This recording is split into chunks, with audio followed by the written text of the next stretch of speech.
오늘은 어버이 주일이며 어린이 주일입니다. 보통 5월 첫째 주는 어린이 주일, 둘째 주는 어버이 주일, 셋째 주는 스승의 주일, 이렇게 우리가 이제 5월에 주일에 예배를 드리는데, 엊그저께가 어린이날이었고 내일이 어버이날이기 때문에 교단 교회력에 아예 오늘은 어버이 주일 겸 어린이 주일을 지키십시오라고 교회력이라는 게 있어요. 교단 1년에 한 번씩 연초에 교단에서 교회력을 이렇게 각 교회별로 또 목사님들에게 배포해 주시는데, 그것에 오늘은 그래서 오늘 그것에 따라서 오늘 어린이 주일이며 어버이 주일로 예배하게 되는데, 이럴 때면 설교자는 갈등해요. 어떤 갈등을 하냐면, 어린이 주일 설교를 해야 돼, 어버이 주일 설교를 해야 돼, 아니면 그냥 빌립보서를 해야 돼. 이런 갈등이 되게 지난 주 초까지 있었어요. 그런데 이제 기도하면서 오늘 설교의 말씀을 함께 준비하게 됐어요. 저는 우리 사랑하는 성도님들의 가정이 주님의 은혜로 축복되어지기를 기도합니다. 우리 옆 사람에게 우리 이렇게 기도할까요? 당신의 가정을 축복합니다. 시작. 자, 다시. 자, 옆에 권사님이 계시면 권사님의 가정을, 장로님이 계시면 장로님의 가정을, 집사님이 계시면 집사님의 가정을, 성도님이면 성도님의 가정을 무조건 통틀어서, 제가 당신이라는 표현을 쓴 건 이게 통칭한 거고, 우리 옆 사람 아시죠? 여러분의 옆 사람을 잘 아시죠? 우리 집사님의, 권사님의, 장로님의, 성도님의 가정을 축복합니다. 시작. 아멘. 오늘 본문은 한 번 정도는 들어봤을, 그리고 너무나도 잘 알려진 본문이기도 해요. 예수님께서 많은 이들을 가르치세요. 그리고 예수님에게 많은 무리들이 다가와요. 그 중에 몇몇 사람들이, 얼마나 많은 사람들인지 모르겠어요. 사람들이 그의 자녀를 축복해 달라고 예수님께 데리고 왔어요. 그리고 또 그렇게 바람이 있었어요. 우리 자녀들이 저 예수님께서 만져주셨으면 좋겠다, 축복해 주셨으면 좋겠다. 그런데 가장 큰 벽처럼 느껴진 걸림돌이 누구였어요? 제자들이었었어요. 제자들이 꾸짖어요. 우리 1절 말씀 한번 13절 말씀 읽어봅시다. 10장 13절 시작.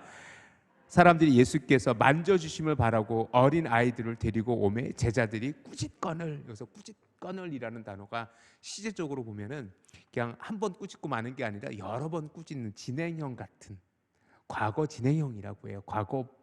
과거 직설법이라고도 하는데, 헬라어 문법으로는 어쨌든 그 몇 차례 그 사람들이, 자녀들이 데리고 오는 것을 계속 막아요. 제자들이 막아서요. 그 모습을 보고 예수님께서 화를 내세요. 자, 14절 말씀 우리 같이 읽어봅시다. 14절 시작. 예수께서 보시고 노하시어 이르시되 어린 아이들이 내게 오는 것을 용납하고 금하지 말라. 하나님의 나라가 이런 자의 것이니라 라고 말이죠. 근데 여기서 여러분이 주목해야 될 단어가 노하시니, 노하시어라는, 노하다라는 단어예요. 왜냐하면 이 단어가 굉장히 강한 표현이에요. 헬라어로 어떻게 쓰여지냐면 아가낙테오라는 단어가 쓰이는데, 매우 불쾌하시다, 몹시 괴로워하시다, 괴롭다라는 뜻도 있어요.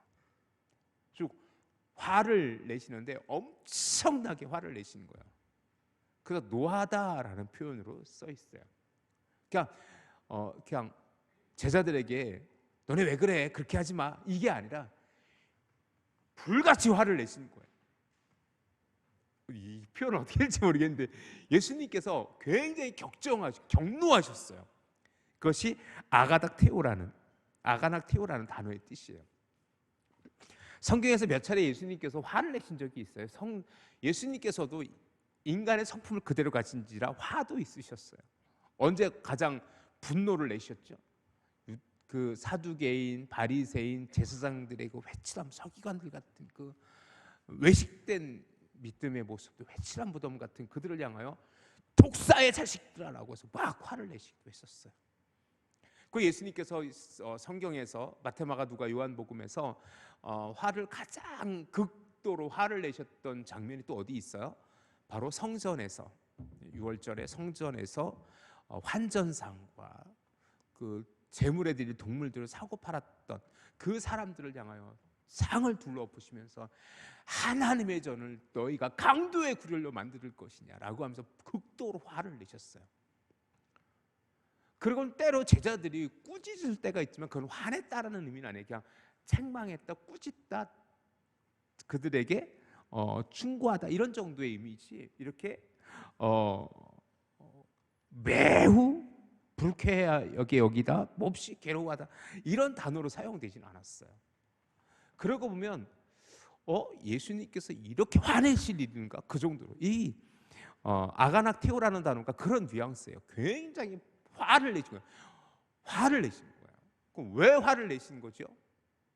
제자들이 그 어린아이에 오는 것을 금했기 때문이에요. 그런데 13절을 자세히 읽어보면 누구를 향하여 꾸짖었냐면 그 사람들을 향해서 꾸짖었어요. 즉 뭐냐면 어린아이에 오는 것을 금하며 그 아이들을 데리고 온 부모들에게 꾸짖었어요. 13절을 잘 보세요.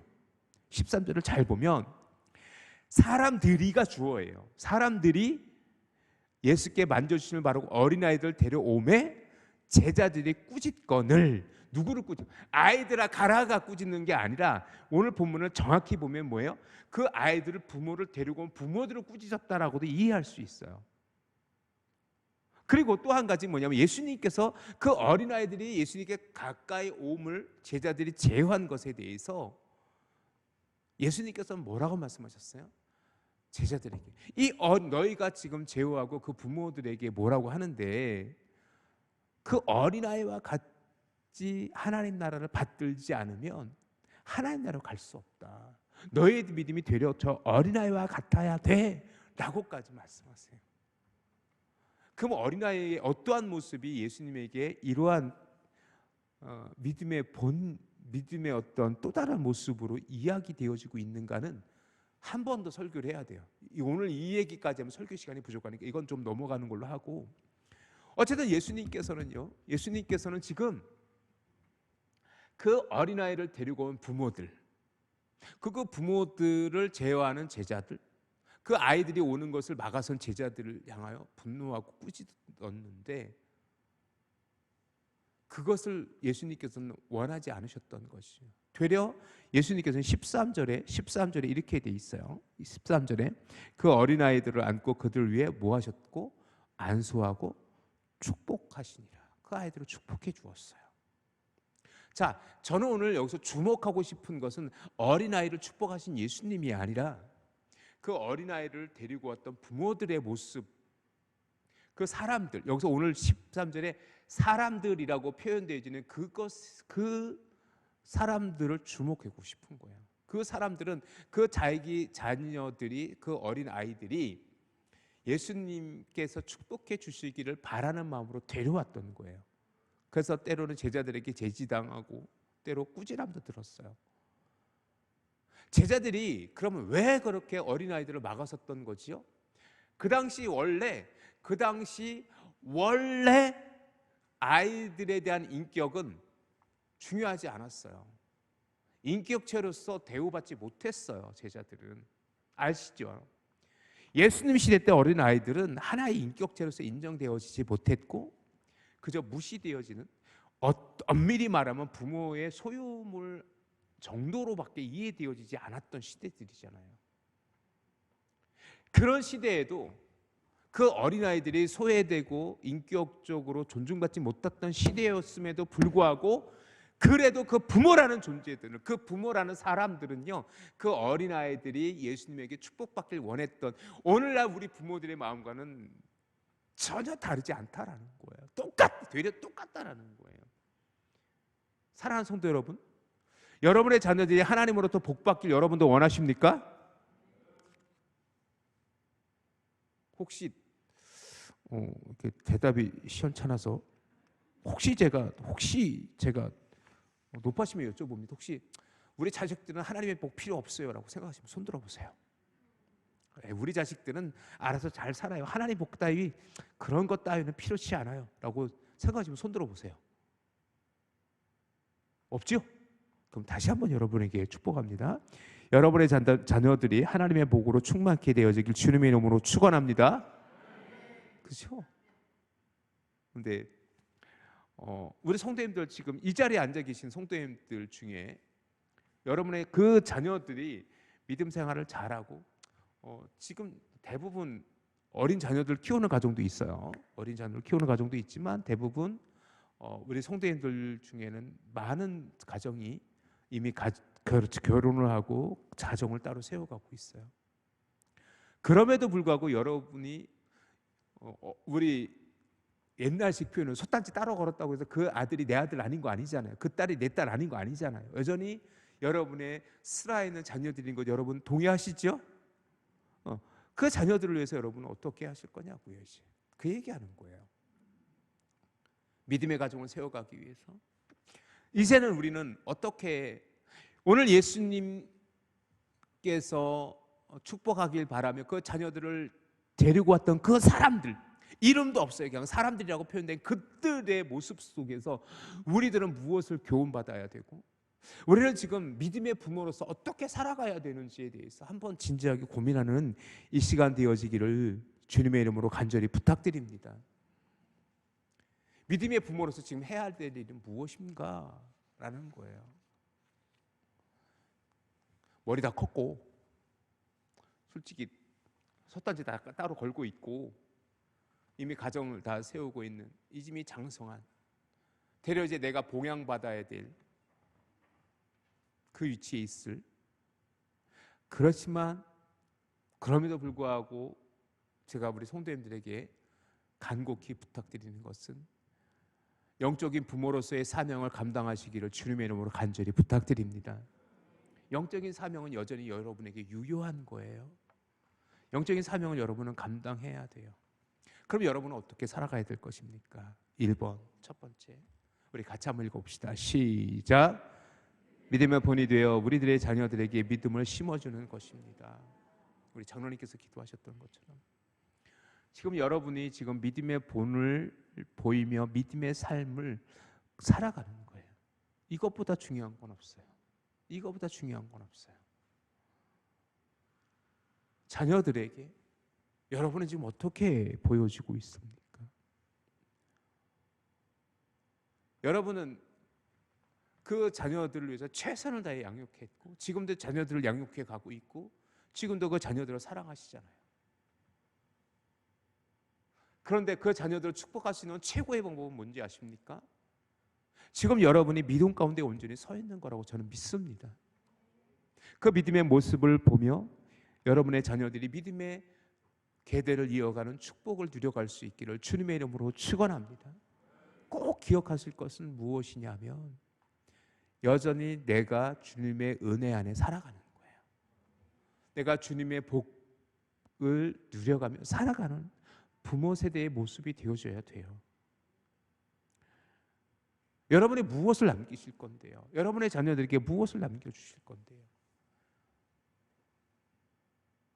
정말 중요한 건 뭐냐면 여러분은 최선을 다해서 자녀들을 키워왔고 그 자녀들이 이제 가정을 일구는 자녀들도 많이 있어요.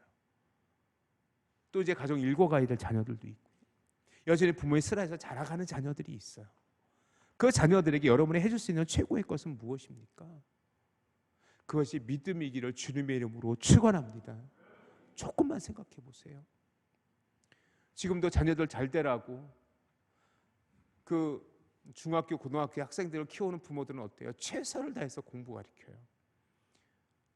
지금도 대치동이라든지 목동이라든지 학원가에 가면요 불야성이에요. 11시, 12시에 그 부모들은 그 자녀들을 픽업하기 위해서 차들이 정말 엄청나게 주차돼 있어요. 밤 12시간, 1시간 그렇게 최선을 다해서 자녀들을 키워가요. 그리고 자녀들이 대학을 가고 대학을 졸업하고 직장을 가고 결혼을 하고 가정을 세워가도 여전히 자녀들 걱정이잖아요. 여러분 자녀들 위해서 기도하시잖아요.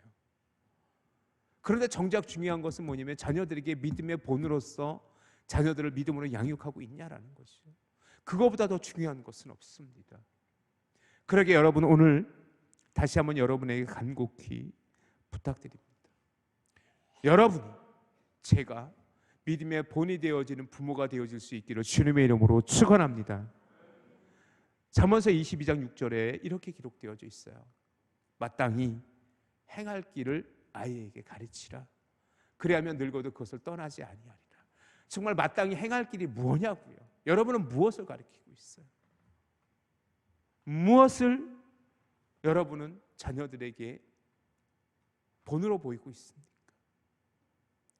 금요 성령 집회 때 우리가 지금 사사기를 계속 보고 있는데 2주 전부터 3주 전부터 2주 동안 마누아라는 사람에 대해서 함께 나누었어요. 마누아는 누구냐면 삼손의 아버지예요. 처음 그때는 이제 삼손이 태어나기 전이라서 아직 자식이 없었어요.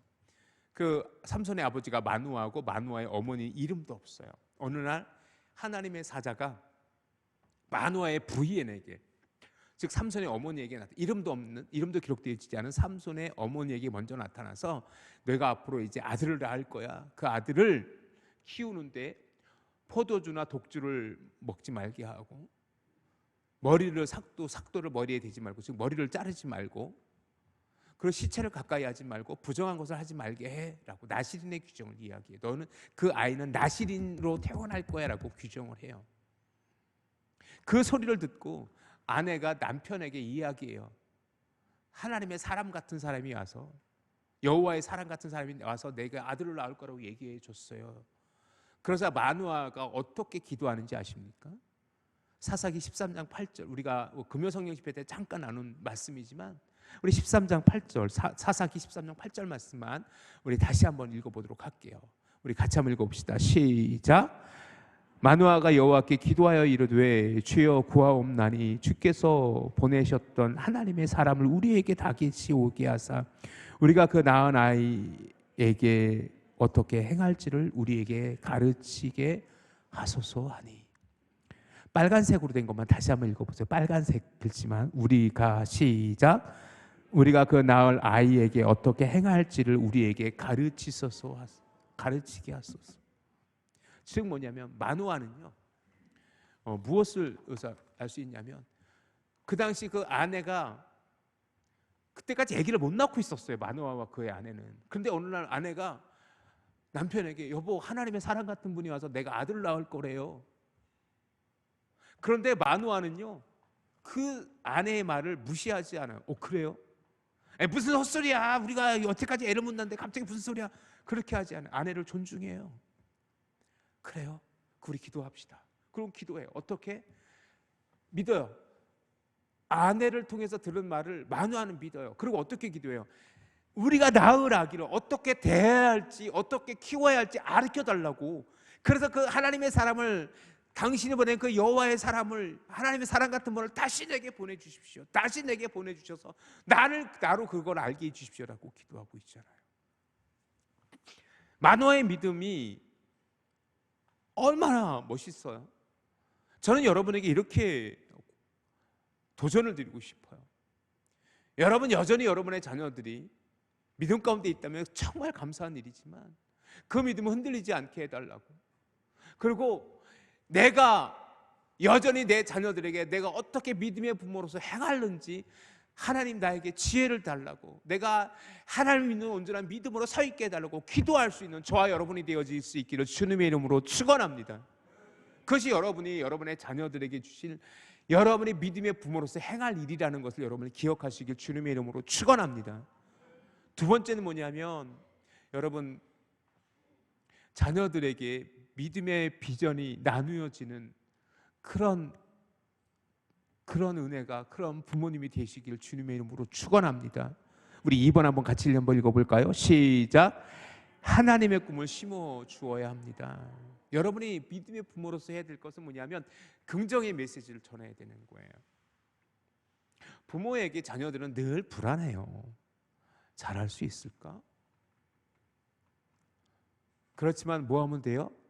그 자녀들을 믿어주면 되잖아요. 잘할 수 있어? 할 수 있어? 그것이 믿음의 부모가 해야 될 일 아닐까요?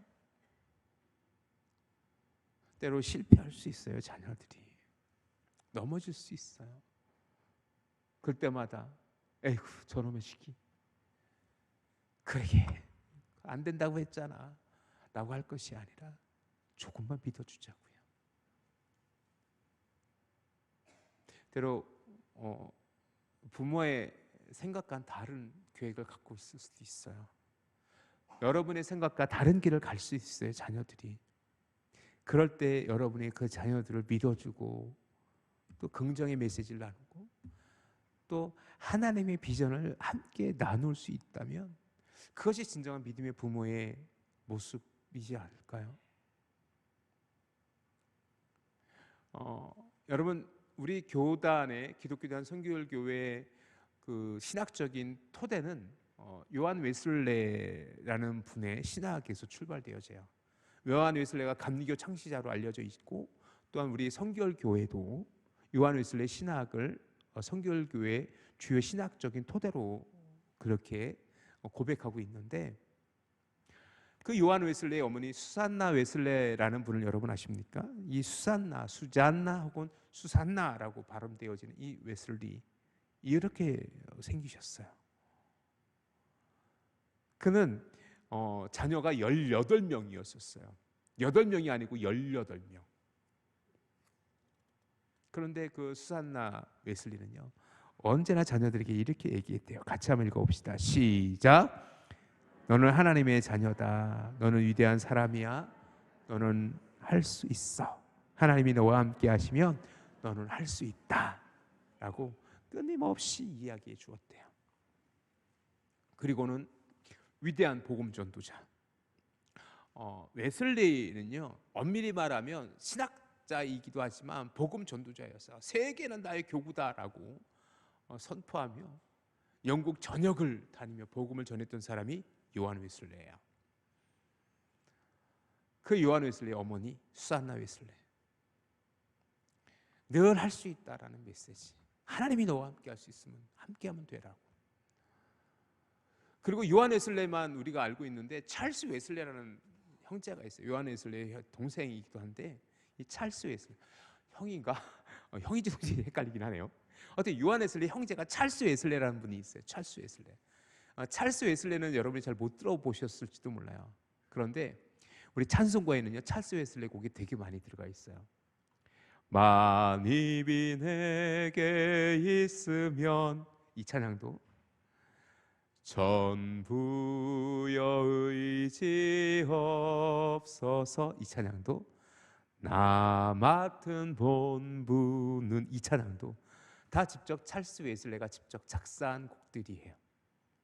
위대한 영성가 요한 웨슬레도 찰스 웨슬레도 그 나머지 그 18명 모든 자녀들을 믿음으로 세웠던 수산나 웨슬레. 그 수산나 웨슬레는 늘 자녀들에게 긍정의 메시지 너 할 수 있어 하나님께서 널 도와주실 거야 라고 이야기했다고 해요. 이것이 믿음의 부모인 저와 여러분이 해야 될 사명인 줄 믿으시기를 주님의 이름으로 축원합니다. 그리고 마지막으로 우리가 좀 함께 기억해야 될 것은 뭐냐면 ABC와 같은 얘기.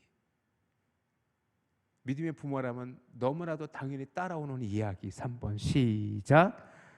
기도로서 자녀들을 믿음으로 심어 주어야 합니다. 기도하라고요. 두말하면 잔소리고 또 얘기하면 귀에 딱지가 앉을 정도의 이야기잖아요. 여러분 자녀들 위해 기도하시죠? 그 기도 때문에 자녀들이 살아가고 있어요. 믿습니까? 여러분이 기도하지 않으면 자녀들은 하나님의 축복에서 조금 더 멀어질 수 있어요.